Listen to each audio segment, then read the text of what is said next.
It's the first week of January and it's the start of term 2 on the Diploma in Fine Jewellery, and for the next couple of weeks I'm going to be learning advanced stone setting skills in wax.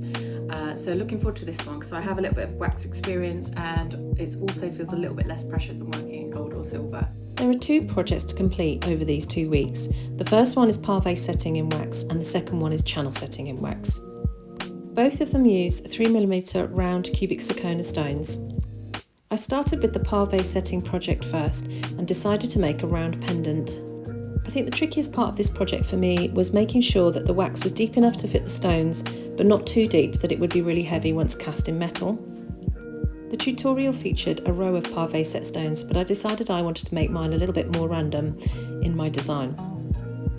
Measuring out the spacing for my stones seemed to go pretty well, so I carried on by drilling my holes and then making them a little bit wider with my burrs, ready for setting the stones. It's really important here that the holes are wide enough at the back so that when the piece goes for casting, the mould is able to hold the stones at the back once the metal is poured. This is the trick with the cast in place setting. Once I was happy the holes were big enough at the back, I started to load up my stones. Once all the stones were in place, I then used my wax heat pen to create little granules or balls to make the Pavé setting and hold the stones in place. I also decided to add a few extra balls just to add to my design. I then made a round bail out of wax wire and then added this to my pendant using the wax heat pen. And that was my pendant completed.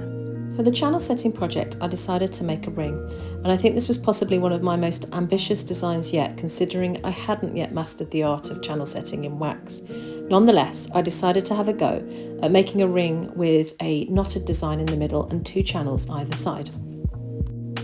Having had some wax carving experience already, I was really comfortable with making the knotted design in the ring band, and it started to take shape really nicely. I then measured out my channels either side and then used my pendant motor to remove the majority of the wax in the channel. It seemed to be pretty good, but when I came to stone setting, unfortunately, the channels were just a bit too wide. The ring band then snapped at the back, so I decided to start all over again. I was really proud of myself for creating another nicely shaped band, and I began stone setting. Even though I had made the channels a little bit narrower this time, they still felt a little bit too wide, and I think this was the trickiest part of this project. Nonetheless, my stones seemed to hold in the setting, so I continued to finish by adding the wax on top and tidying up the setting. I needed to have 6 stones at least for marking. And in the end, I was pretty pleased with how it turned out.